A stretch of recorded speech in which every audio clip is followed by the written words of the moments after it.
So Nagarjuna గారి film ఒకటి వచ్చింది చంద్రలేఖ. ఆ టైంలోనే ఆ టైంలో నాకు పి వాసు గారి డైరెక్షన్ లో సినిమా కన్ఫర్మ్ అయ్యి దానికి దీనికి క్లాష్ వచ్చి సో తెలుగులో చంద్రలేఖ మిస్ అయింది అనమాట. లేకుంటే అలా పెద్ద బ్యానర్స్ లో వెళ్ళేదాన్నేమో. బట్ అందరికి చాలా సపోర్టివ్ హీరోయిన్, మన సినిమాలకి బడ్జెట్ లో వస్తారు, బాగా చేస్తారు అనేది ఆ పేరైతే సంపాదించుకున్నా. అదే అంటే రెమ్యునరేషన్స్ ఎక్కువగా డిమాండ్ చేసేదాన్ని. డిమాండ్ ఎందుకు చేయలేదండి? బట్ జనరల్ గా ఎవరు వచ్చినా అంటే మంది ప్రొఫెషనల్ కెరీర్స్ లో కొంచెం పేరు వచ్చి చిన్న ఇమేజ్ వచ్చిన తర్వాత పాపులారిటీ వచ్చాక ఎవరైనా చేసే పనే అది, రెమ్యునరేషన్ పెంచుకోవడం గట్ట. బట్ మీరు చెప్పిన దాని ప్రకారం ఆఫ్ కోర్స్ నేను విన్న దాని ప్రకారం కూడా మీరు ఎప్పుడు కూడా డిమాండ్ టైట్ చేసి ఎందుకని? ఏమో అది నాకు అంటే మేబీ నాకు డబ్బు అంటే ఆశ లేదేమో. ఈ రోజు కూడా నేను డిమాండ్ చేయను, ఈ రోజు కూడా నేను డిమాండ్ చేయను. మా ప్రొడ్యూసర్స్ అమ్మా ఇది చిన్న సినిమా అన్నారు, సర్లే చేసేద్దాం అంటారు. అలాగే పెద్ద సినిమాకి వెళ్తే ఓకే, వాళ్ళ బడ్జెట్ లో వాళ్ళు వెళ్తాం కాబట్టి. ఇప్పుడు చిన్న ప్రొడ్యూసర్ వచ్చి ఇది చిన్న సినిమా మేడం ప్లీజ్ కొంచెం సపోర్ట్ చేయండి అని అడిగితే ఓకేలే ఏముంది, మనం ఒక రోజు చేస్తే వాళ్ళకి హెల్ప్ చేసిన వాళ్ళం అవుతాం కదా, వాళ్ళ ఫిల్మ్ లో బాగుంటుంది కదా, పెద్ద కాస్ట్ ఉందంటే వాళ్ళకు కూడా ఒక బాగుంటుంది అని చెప్పి ఓకే అంట. బేసిక్ గా నేను డబ్బుకి అంత ఇంపార్టెన్స్ ఇవ్వను. అలానేం కాదు ఎందుకో చిన్నప్పటి నుంచి. మీ ఫ్యామిలీ బ్యాక్డ్రాప్ ఏంటండి అసలు? ఏం లేదండి, నాన్నగారు వచ్చి ఈవీవి గారి దగ్గర వర్క్ చేసేవాళ్ళు, అమ్మ హౌస్ వైఫ్. సో సినిమా అలా ఏం లేదు, just okay normal family. EV గారి దగ్గర పనిచేసేవారు. ఏ డిపార్ట్మెంట్ అండి? నాన్నగారికి పర్సనల్, ఈవీవి గారికి పర్సనల్ గా ఉండేవాళ్ళు. ఓకే. అయితే తర్వాత రోజుల్లో అంటే మనం గనక చూస్తే మీరు అందరితోని ఒక మీడియం రేంజ్ లో హీరోలు అందరితోని చేశారు. చంద్రలేఖ ఏమో మిస్ అయ్యారు. అఫ్ కోర్స్ అక్కడ పీవాసు అంటే పెద్ద డైరెక్టర్ వేరే. బట్ అది మిస్ అయినందుకు మీరు బాధపడలేదు ఎప్పుడు? నాగార్జున గారి సినిమా మిస్ అయ్యాడు, కృష్ణవంశీ డైరెక్షన్. అవును, ఆ టైంలో చేస్తున్నట్టు అంటే మనకు తెలుగు అన్నది అప్పటికి ఏమనిపిస్తుంది అంటే మన సినిమాకి మనం ఫస్ట్ ప్రిఫరెన్స్ ఇవ్వాలి అనిపిస్తుంది. కాకపోతే అక్కడ దీని సోలో హీరోయిన్, అందులో పీవాసు గారు డైరెక్షన్, దట్టు మళ్ళీ ప్రభు గారు హీరో. చాలా పెద్ద సినిమా, ముందు కమిట్ అయ్యాం. నాగార్జున గారిది చేస్తున్నప్పుడు చాలా ఫీల్ అయ్యాయో, తెలుగులో పెద్ద సినిమా వచ్చింది, చేస్తుంటే బాగుండేది, మన లాంగ్వేజ్ తెలుగు లాంగ్వేజ్ అని. ఆ మూవీ చేస్తున్నన్ని రోజులు, అది జరుగుతున్నన్ని రోజులు కూడా, వాళ్ళ మూవీ జరుగుతున్నన్ని రోజులు కూడా ఆ క్యారెక్టర్ నాది అనుకుంటూ ఉంటాను అనమాట. ఇప్పటికే ఎప్పుడైనా టీవీలో వస్తే అమ్మాయి ఆ రోల్ చూస్తుంటే ఇది నా రోల్, ఈ క్యారెక్టర్ నేను చేయాల్సింది, నేను చేస్తే ఎలా ఉండేది అని అనుకుంటూ ఉంటా. ఎలా నిజంగానే మీరు చేస్తే బాగుండేదా? ఎక్కువ మీకు అనిపించిందా? ఏ ఆర్టిస్ట్ కైనా అలాగే అనిపిస్తుంది, నేను ఇంకొంచెం బాగా చేసి ఉండేదాన్ని అనిపిస్తుంది. అలా ఉంటేనే అది రియల్ ఆర్టిస్ట్. అంటే మనం ఊరికే ఉదాసీనంగా మనం సంతృప్తి పడిపోవడం కాదు కానీ, బట్ అలా అనుకోవడం కూడా ఒక మంచి లక్షణమే కళాకారులు. 100%. దీనికన్నా అంటే వాళ్ళు ఎలా చేశారు, వాళ్ళకన్నా నేను ఎంత బాగా చేసేదాన్ని అని నేను ఊహించుకుంటాను అనమాట. అదే కదా, ఊహించుకొని సో నేనైతే ఇంకా ఇలా బాగా చేసి ఉండేదాన్ని అనేది ఫీల్ అవుతూ ఉంటాను. మళ్ళీ కృష్ణవంశీ గారితో మళ్ళీ చేసే అవకాశం ఎక్కడ? ఇంకా రాలేదు. నాగార్జున గారితో చేసే అవకాశం అంటే ఆ స్లాట్ హీరోలతో మీకు ఎక్కడ అవకాశాలు? ఒకటి నాగార్జున గారితో మిస్ అయింది, మరి తర్వాత బాలకృష్ణ గారు మూవీ ఒకటి ఓపెనింగ్ అయింది నాది యాక్చువల్ గా. అప్పుడు ఆయన సోషల్ ఫ్యాంటసీ సినిమా ఒకటి ఓపెన్ చేశారు. ఓపెన్ చేసిన తర్వాత ఏదో ఇష్యూ వల్ల ఆ ప్రాజెక్ట్ ఆగిపోయింది. అందులో నేను సోలో హీరోయిన్ గా పెట్టారు. సో ఆ ప్రాజెక్ట్ ఆగిపోయినప్పుడు డైరెక్టర్ ఎవరండి? బి గోపాల్ గారు అనుకుంటా. సో ఆ ప్రాజెక్ట్ ఆగిపోయింది, ఎందుకు ప్రొడ్యూసర్స్ సంథింగ్ ఏదో ఇష్యూ వల్ల ఆగిపోయింది. అదొక్కటి నాకు బాగా డిసప్పాయింట్ అయ్యాను అనమాట ఆ టైంలో. బాలకృష్ణ గారి ఫిలిం అంటే చాలా ఇదిగా అప్పుడు ఆ టైంలో. అవును, ఒకటేమో అలా మిస్ అయింది, ఒకటేమో ఇలా మిస్ అయింది నాకు. సో అదర్ లాంగ్వేజెస్ ఏమో నాకు మంచి మంచి హీరోలు, ఐ మీన్ పెద్ద హీరోలతో వర్క్ చేస్తూ ఉన్నాను. తెలుగులో ఈ రెండు ఇలా పోయాయి నాకు. అది ఆ రెండు పోవడం అన్నదే అంటే ఆ రేంజ్ కి వెళ్ళలేకపోవడానికి కారణమేమో నేను అనుకుంటున్నా. కరెక్ట్ అయ్యి ఉండొచ్చు. అంతేనా? ఇంకేమైనా మీకు పర్సనల్ ప్రాబ్లమ్స్, అంటే personal problems in the sense అంటే వాళ్ళ డిమాండ్స్ రీచ్ అవ్వలేకో? అయ్యో అట్లా ఏం లేదు. ఏం లేదు. ఓకే. నన్ను చక్కగా వాళ్ళ ఫ్యామిలీ మెంబర్‌లా ట్రీట్ చేసేవాళ్ళు. నేను అందరితో అలాగే ఉండేదాన్ని. సో, నాకెక్కడ అట్లాంటి ప్రాబ్లమ్స్ ఏం రాలేదు ఎవరితోటి. మీరు నార్మల్‌గా ఓకే. మొదటి రోజుల్లో మీకు సినిమా అంటే ఇంట్రెస్ట్ ఉంది. మీ నాన్నగారిని ఒప్పించి సినిమా చేశారు మొదటి సినిమా. తర్వాత ప్రయాణంలో మీకు అంటే బేసిక్‌గా నేను ఇంత పెద్ద హీరోయిన్ అయ్యే లక్షణాలు నాకున్నాయి. నేను అవ్వలేకపోతున్నాను అన్న ఫీలింగ్ ఏమైనా వచ్చిందా? మీరెప్పుడు మీతో మీరు సంతృప్తిగానే అంటే ఉన్నారా? ఎప్పుడు వర్క్ చేస్తూనే ఉన్నా. అంటే పెద్ద హీరోయిన్, చిన్న హీరోయిన్ అనేది నేనెప్పుడు అది నమ్మను. నేను హీరోయిన్‌గా వర్క్ చేస్తూ ఉన్నాను. నా అంత బిజీగా ఏ పెద్ద హీరోయిన్ అంటున్నారు కదా మీరు. వాళ్ళెవరు బిజీగా లేరు. నేను మాత్రం ఆ టైంలో అసలు ఫుల్ బిజీగా ఉండేదాన్ని. నాకు ఒక్కరోజు కూడా ఖాళీగా ఉండేది కాదు. ఇంకా ఒక్కొక్కసారి అయితే 1, 2, 3 షూటింగ్స్ కూడా చేసిన రోజులున్నాయి నేను. ఓకే. సో, అంత బిజీగా ఉన్నదాన్ని కాబట్టి నాకు నేను చిన్న హీరోయిన్, నేను పెద్ద హీరోయిన్ అని అసలు ఏ రోజు కూడా ఫీల్ అవ్వలేదు. నాకు నేనే పెద్ద హీరోయిన్. ఎందుకంటే అంత బిజీగా వర్క్ చేస్తూ ఉన్నా నేను. కరెక్ట్. సో, చాలా హ్యాపీ నేను.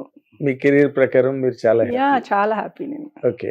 అండ్ అంటే నేను ఇంకొక పాయింట్ నార్మల్‌గా అందరి తాలూకా వాళ్ళు హీరోలు కావచ్చు, హీరోయిన్‌లు కావచ్చు, లేకపోతే క్యారెక్టర్ ఆర్టిస్టులు కావచ్చు, ఎవరైనా సరే ఒక ప్రయత్న లోపం అన్న మాట ఒకటి. తర్వాత ఏంటంటే ఒక్కొక్కసారి మ్యారేజ్ చేసుకోవడం వల్ల కెరీర్‌కి దూరం అవడం ఒకటి. ఇలాంటివి నార్మల్‌గా జరుగుతుంటాయి. అవును. ఒక్కొక్కరికి ఒక్కొక్క టైప్. మీరు మ్యారేజ్ సడన్ గా మధ్యలో మ్యారేజ్ చేసుకుని దూరం అయ్యారు కదా? అవును. పెళ్లి చేసుకుని దూరం. అంటే ఏంట్లా అంత సడన్ గా జరిగిందా లేకపోతే అరేంజ్డ్? సడన్ గానే జరిగింది. అనుకోకుండా జరిగింది. బాగా బిజీగా ఉన్న టైంలో నాకు మా వారిది మ్యాచ్ వచ్చింది. సో, అన్ని ఫ్యామిలీ పరంగా చూసుకుంటే అంత బాగుంది. సో, చేసుకోవాల్సి వచ్చింది. బట్ నేను చాలా హ్యాపీ అన్నమాట. సో, మ్యారేజ్ లైఫ్ లో నేను మంచిగా హ్యాపీగా ఉన్నాను చాలా. సో, ఇంకా అందుకని నేను మూవీస్ వదిలేసినందుకు ఏ రోజు బాధపడలేదు. సో, ఫ్యామిలీ లైఫ్ సెటిల్ అయ్యాను, హ్యాపీగా ఉన్నాను, మంచి పిల్లలు ఉన్నారు. సో, చాలా హ్యాపీ ఉన్నా ఫ్యామిలీ లైఫ్కి వెళ్ళిన తర్వాత. కానీ మళ్ళీ చెప్పాను కదా ఇందాక, సినిమా అనేది మనకి పోదు కదా. కొంచెం పిల్లలు ఒక 5 years వచ్చిన తర్వాత ఇంకా మళ్ళీ స్టార్ట్. ఏమండి నేను వర్క్ చేసుకుంటానంటే అబ్బా నీ గోలకు అన్న పోయి చేసుకో అని చెప్పారు. సో, మళ్ళీ సెకండ్ ఇన్నింగ్ స్టార్ట్ చేశాను. బట్ ఆ 5 years 5 years కాదండి, almost 7 years. 7 years. Almost 7 years. ఈ 7 years అసలు మీకు మధ్యలో ఆపర్చునిటీస్ రావడం, మీరు వద్దు నేను చేయలేనని చెప్పడం, లేకపోతే ఆ లైఫే ఎక్కువ బాగుంది, దీనికి పెద్ద మనం ఇంపార్టెన్స్ ఇవ్వక్కర్లేదు కెరీర్ కి, ప్రొఫెషనల్ కెరీర్ కి, ఇలాంటి ఆలోచనలు మీకు ఏమైనా వచ్చాయండి? It is very difficult. అన్నట్టుగా ఒక్కసారిగా బిజీగా ఉండి ఫ్యామిలీ లైఫ్ లోకి వెళ్ళాను కదా. సో, కొంత ఫస్ట్ 1-2 months నాకు కొంచెం ఒక్కసారి బిజీ వర్క్ నుంచి వచ్చి ఫ్యామిలీ లైఫ్ లో పడ్డాను కదా. అది ఏం అర్థం కాలేదు. ఏదో మిస్ అవుతున్నానన్న ఫీలింగ్ ఉండింది. బట్ తర్వాత ఇంకా టూర్స్ అని ఫ్యామిలీ లైఫ్ కొంచెం అది అలవాటు అయిపోయింది నాకు. అలవాటు అయిపోయి ఇంకా ఫ్యామిలీలో మొత్తానికి అటు వెళ్ళిపోయాను. ఓకే. మీరు బాగా ఎంజాయ్ చేసిన పార్ట్ సినిమా కెరీర్ కానీ లేకపోతే పర్సనల్ ఫ్యామిలీ లైఫ్ లో మీరు ఆలోచిస్తే కనుక మీరు బెస్ట్ పార్ట్ అని చెప్పాలంటే ఏం చెప్తారండి? ఫ్యామిలీ పార్ట్, పిల్లలు. నాకు అంటే చాలా హ్యాపీగా ఉన్నాను. సో, అది చాలా మందికి దొరకదేమో, నాకు దొరికింది అని. నాకైతే రియల్గా నేను ఫ్యామిలీ లైఫ్ లో చాలా హ్యాపీగా ఉన్నాను. సో, అప్పుడు గాన నేను సినిమాలే ముఖ్యమని నేను మ్యారేజ్ ని వద్దు అనుకొని ఉంటే నేను డెఫినెట్ గా చాలా మిస్ అయ్యేదాన్ని. చాలా గ్రేట్, కరెక్ట్ డెసిషన్ తీసుకున్నాను ఆ టైంలో. సో, దానికి ప్రౌడ్ గా ఫీల్ అవుతూ ఉంటా. అవును కదా. ఇప్పుడు నార్మల్ గా సినిమా వాళ్ళు పెళ్లిళ్ళు అనగానే ఫర్ మెనీ రీజన్స్, ఒక రీజన్ కాదు, మనం చెప్పలేము అవన్నీ కూడా వాళ్ళ అంతర్గతంగా ఫేస్ చేసే ప్రాబ్లమ్స్ అనుకోండి. బట్ చాలా వరకు మిస్ఫైర్ అవడం అలాంటివన్నీ మనం చూస్తుంటాం. అవి చూసే అనిపిస్తుంది నేను చాలా హ్యాపీగా ఉన్నాను. స్టిల్ కూడా చాలా హ్యాపీగా ఉన్నాను. ఇప్పుడు కూడా మేమిద్దరం లైక్ ఎక్కడికైనా వెళ్తే న్యూ కపుల్ లాగే ఉంటాం అనమాట. సో, అందుకని నాకు చాలా హ్యాపీ అనిపిస్తుంది నాకు. ఇప్పుడు మీరు ఇన్ జనరల్ గా ఒక హీరోయిన్ గా మీరు ఇందాక అన్నట్టుగానే మీరు బాగా బిజీగా ఉండి ఏ పెద్ద హీరోయిన్ కన్నా కూడా మీరు ఎక్కువ షిఫ్ట్ చేస్తూ డేలో, అలా ఉన్న మనిషి మీకు ఈ ఫ్యామిలీ లైఫ్ని సక్సెస్ఫుల్గా హ్యాండిల్ చేయడానికి మీకు ఏం హెల్ప్ అయ్యాయండి మీ మీ మీ లైఫ్లో? నేను వచ్చిన తర్వాత అన్నీ మా వారి దగ్గర నుంచే నేర్చుకున్నా నేను. అప్పటి వరకు నాకు లైక్ కుకింగ్ అంటే పెద్ద కుకింగ్ తెలీదు, ఏం తెలీదు.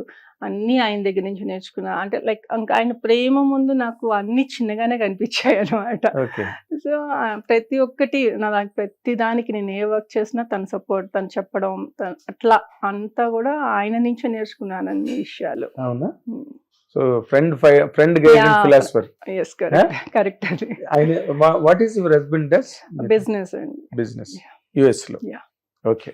మళ్ళీ అంటే నువ్వు ఆదరిని నేను ఇద్దరిని అన్నట్ట? అలా ఏం లేదు. ఎవ్రీ 1 month తను వస్తూ ఉంటారు, నేను వెళ్తూ ఉంటాను. ఓ, సో ఇక్కడ ఇండియాలో కూడా బిజినెస్ ఉంది కాబట్టి ఎవ్రీ 1-2 months తను వస్తారు. మధ్యలో ఒక 1 month నేను షూటింగ్స్ ఇప్పుడు ఏమైనా లేకపోతే నేను హాలిడే కింద వెళ్తాను. Then it does not make any difference. అందుకే అంత పెద్ద గ్యాప్ అనిపించదు మాకు. నార్మల్ గా పై ఊళ్ళో ఉద్యోగం చేసినా ఆ టైం పడుతుంది. ఎవ్రీ డే వెళ్ళి రాలేరుగా. అంటే మీరు అన్నది కరెక్ట్. ఆయనే నాకు అన్ని నేర్పారు, లేకపోతే నేను I have learned everything from him అన్న పాయింట్ కన్నా కూడా మిమ్మల్ని మీరు అడాప్ట్ చేసుకోవడం అనేది చాలా కష్టమైనది. It's a critical point.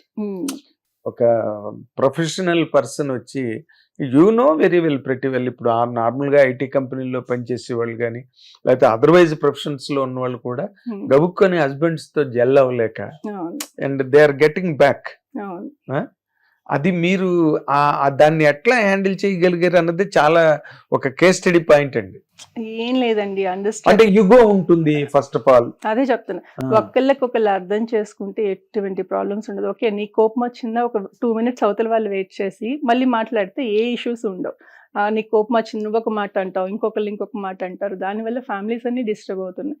అర్థం చేసుకోవడం ఉంటే చాలా ఇంకంతే, ఫ్యామిలీస్ అలా ఉండిపోతాయి అన్నమాట. కరెక్ట్.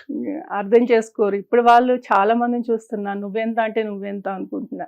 తర్వాత ఏమవుతుంది, లైఫ్ ఏముండదు, విడిపోతున్నారు. ఎంతమందిని చూస్తున్నాం మనం. అవును. అలాంటి వాళ్ళని చూస్తే ఒక్క నిమిషం మీరు ఒకరికొకరు కూర్చొని మాట్లాడుకొని ఇది చేసుకుంటే సాల్వ్ చేసుకుంటే అయిపోతుంది కదా అనిపిస్తుంటది. Correct correct. చాలా మంది చిన్న చిన్న పిల్లలను చూస్తే అదే అనిపిస్తుంది, ఎందుకు ఇంత ఈగోలకు పోతున్నారు. ఇప్పుడు హస్బెండ్ దగ్గర ఈగో ఏంటి, వైఫ్ దగ్గర హస్బెండ్ కి ఈగో ఏంటి, వాళ్ళిద్దరు ఒకటి కదా. కరెక్ట్. సో అట్లా చాలా మంది ఆలోచన లేకుండా చేసేసుకుంటున్నారు. Exactly exactly. Hit TV app, ఇందులో short news, live news, entertainment shows, movies, digital magazines తో పాటు మీ జిల్లా వార్తలను కూడా ఫ్రీగా చూడొచ్చు.